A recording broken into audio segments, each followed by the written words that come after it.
apoy. Malupit ang Diyos, ano? Pero tayo, hindi naman gano'n. Hindi natin kaya yan. Pag nagalit natin, sabugan natin ng, ng apoy. Yung kinaiinisan natin, di ba? O kaya naman, ano na natin ng Armalite? Hindi natin kaya. O hala, ang Diyos matindi.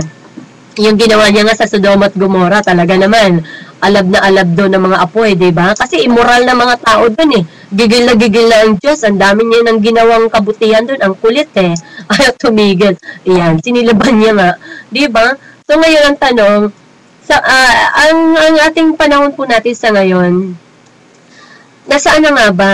Talaga nga bang patuloy ba na ganito tayo kapag tayo nagagalit ay wag na natin kontrolin ang ating mga sarili, sundin kung ano ang ating nararamdaman dahil ang katuwiran ng iba malaking ginhawa sa damdamin, ano? Pag-usapan natin kung paano natin yan dapat kontrolin para yung epekto nga naman ay hindi po natin madama, no? O mapunta sa atin. Or ano ba ang paraan para makontrol ito? Kasi nga marami naman tulad ng mga nabalita na natin kanina, yung mga itong nangyari sa LRT, yung magkaibigan, lahat yan nauwi sa galit, pero ang papangit ng mga epekto, di ho ba? Kahit sabihin na natin sila ay tama, dahil may dahilan yung kanilang pagkagalit, pero yung pala, ay kahit tama ka na, mukha ka tuloy mali. Kapag nagwawala ka na, di ba? So, sa Biblia lang, marami naman talaga na nagpatunay din na nagpakita ng galit mismo ang Diyos at si Jesus, no? At talaga naman pong ang mga ito ay may mga dahilan din. Pero tayo, kapag nagalit ng gusto, dapat ay isipin daw po natin yung mga epekto nito para po ma-control natin. Like si Moises. Tao si Moises, hindi siya Diyos. Nagalit din siya, di ba? Pero anong naging epekto kay Moises? Di ba?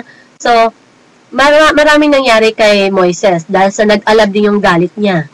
Kaya doon dinurog niya yung bato, tinapyas niya yung imahe ng Goya kasi sumasamba pa sila sa ayaw ng Diyos, di ba?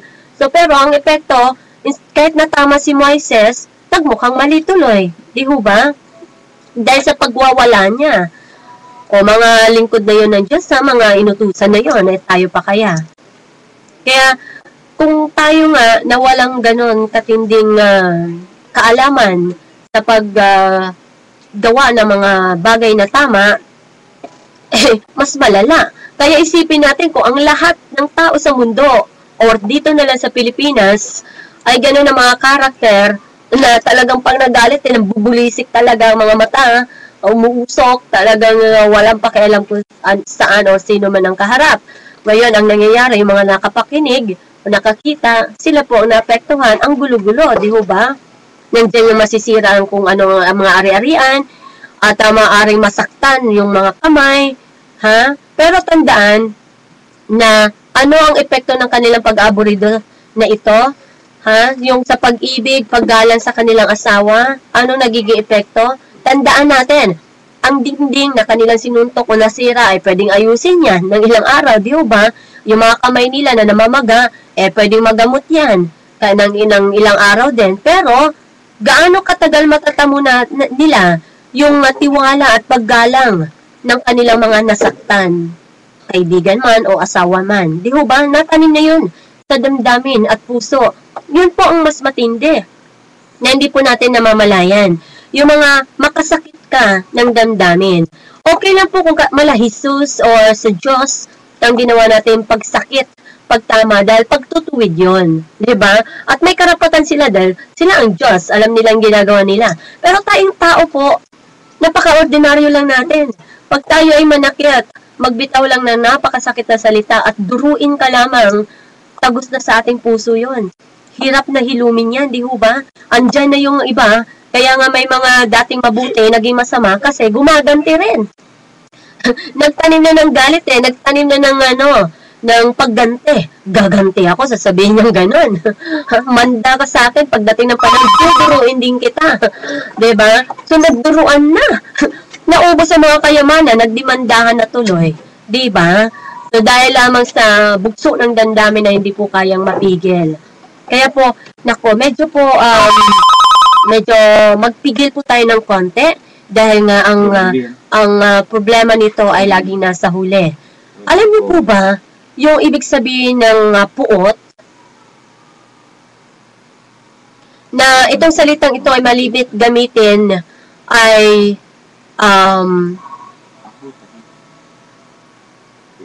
na kung naintindihan po natin ang salitang orge na isinalin sa puot, ay isang elemento yan ng kabatiran o paglilimi pa nga na ito ay madalas na pangmalas ng isang mapaghiganti ang ibig sabihin ng puot.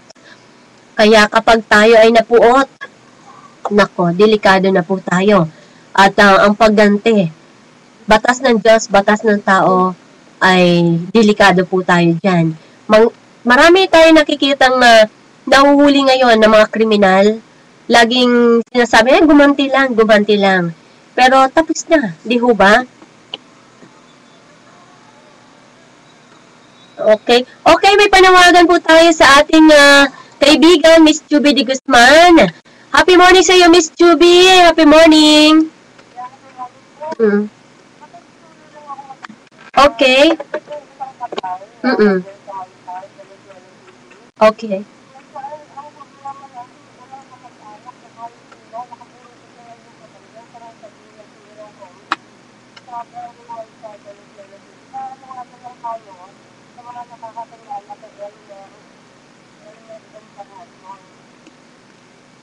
Elmer.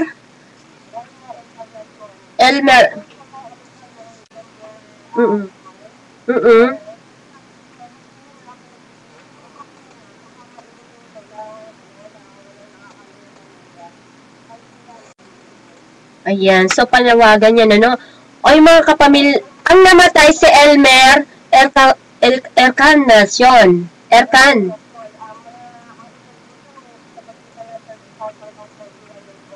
Ano daw ikinamatay?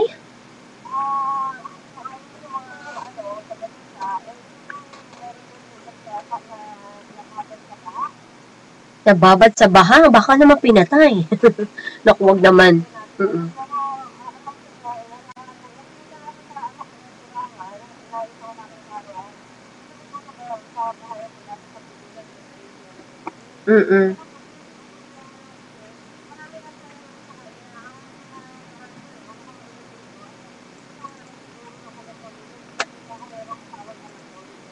Okay. Sana nga po ay makatulong tayo.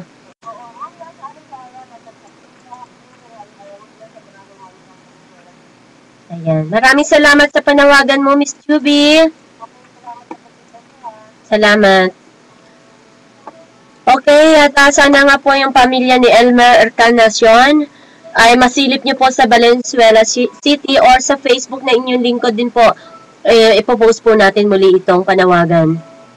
Okay, pagpatuloy po natin yung galit, ano, na kung saan kapag po daw tayo ay nagagalit, ay para na rin daw po pala tayong gumagawa ng pakiapid o mahalin na paggawi o katumbas ng mahilig maglasing or ano pa, matindi. Ganun ang katumbas niya. So, galit ka lang, pero para ka na rin palang gumawa ng mga gawa ng laman. Para mong pinagtaksilan ang asawa mo. Ganon na, sabi sa Bible.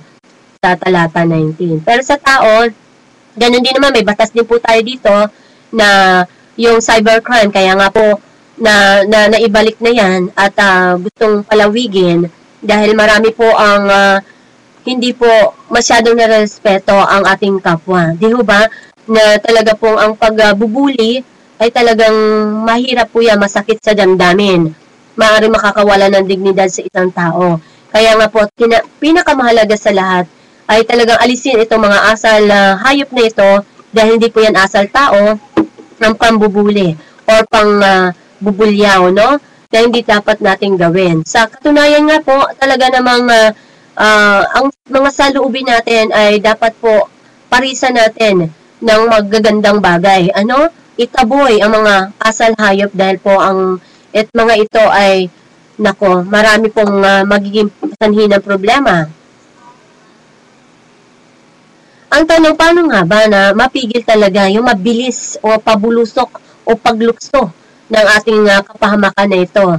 Nakakalungkot man sabihin, kung tayo po talaga ay may ganitong klaseng asal na ito, dahil dala na rin ng kung ano man, siguro po, baka may sakit na tayo, or ano man, or talaga pong hindi lang natin alam paano kontrolin, may mga bagay pa naman na solusyon para po magawa ito kung tayo magsisikap, kung gusto po natin na talagang baguhin ang ating sarili sa ganitong mabilis na pagkagalit.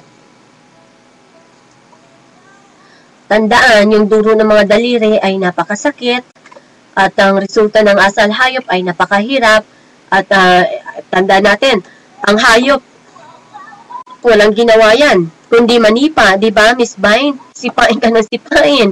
O, asal hayop po yan, di yan asal tao, di ba? Yung pagsabunot, yung mga palaaway dyan, na nabunot, ha? Sabunutan yung mga kalaban, pag galit na galit, ayan ho, ay asal hayop din. At mas masahal kung may asawa na nauwi din sa hiwalayan dahil sa ganong klaseng pag-aaway, pagsisigawan lamang. Mas masakit, maraming epekto. Kaya po, dapat kontrolin ito sa simpleng bagay.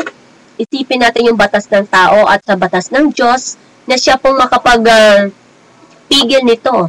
At kung ilagay po natin ang ating pag-ibig sa ating kapwa, yung respeto, ika nga, makakaya po natin. Kahit po gigil ka na sa taong ito. Pero yung mga may karapatan, like yung mga mambabatas natin, mga media na maaaring maggising o magsiwalat ng katotohanan, sila po ay may pwedeng magsalita ng mga bagay na merong pagbasihan, no? Kaya tularan natin si Jesus na kung saan hindi siya kailanman na magpaparatangan ng kahit silakbo o yung itong mga matinding galit dahil siya'y matuwid, no? Meron siyang mga dahilan. Kaya dahil sa itong pagkikilala natin sa ating mga limitasyon, tayo mga tao lamang, sabi nga, kung ano yung itinanim mo, siyang aanihin po natin, di ba? Kaya po, magtanim tayo ng maayos, ng mabuting asal, para po ay dignidad na mabuti ang maani po natin, ano? At ang kapayapaan ng isip. Kaya kung tayo po ay tanim ng galit, talagang gugulo ang mundo mo. Huwag ka nang magtaka kapag po tayo mukhang Sodom at Gomora ang ating buhay. Diba? Para bang lagi natin iniisip, kailan kaya ako magkaroon ng kapayapaan, maging masaya, na kahit ang yaman-yaman mo na, ang ganda-ganda rin mo na, lahat ng pananamit nasa iyo na, pero hindi mo pa rin magawang umiti. Dahil nga, parang war. Parang gano'n, no? Kaya nako, at sana nga itong mga nakita nating mga napapanood sa telebisyon, alisin nawa. At nako, ohala, sino ngayon dyan yung mga asal hayop at asal tao, at alisin ang mga bagay na hindi po tama, maging asal tao po tayo dahil hindi po tayo mga hayop. Tandaan po natin yan. Huwag natin pamarisan ng iba. Okay, at simple lang, love, respect, no, sa ating kapwa, at mag-isip bago po magalit kung dapat ba tayo magbitaw ng mga salita, o kaya naman po ay ibunton ninyo sa malalayong lugar ay inyong galit para po makalma ka na hindi sa tao, no? Kasi sa tao talaga damdamin yun at matatanim mo yun. Kaya huwag gawin parang bulkan, no? Ang ating galit. Okay, sana po ay makapagbigay ito ng lesson sa atin na kung saan ay talaga naman pong malaking bagay itong maliliit na ito na usapin dahil po dito magsisimula ang ating ikauunlad kung tayo po hindi magagalitin.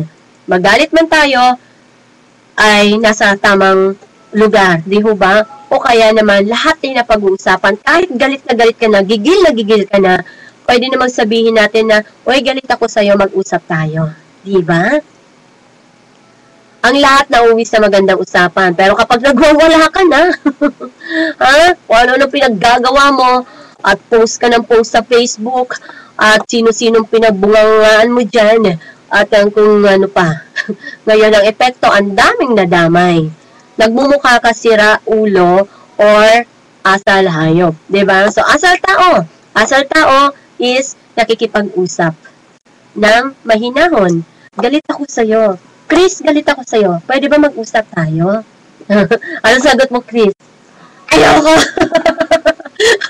Pag ganon, ayaw, iwanan mo na. Hintay mo munang lumamig ang kanyang kalooban. Balikan mo na lang ulit. Diba, Chris?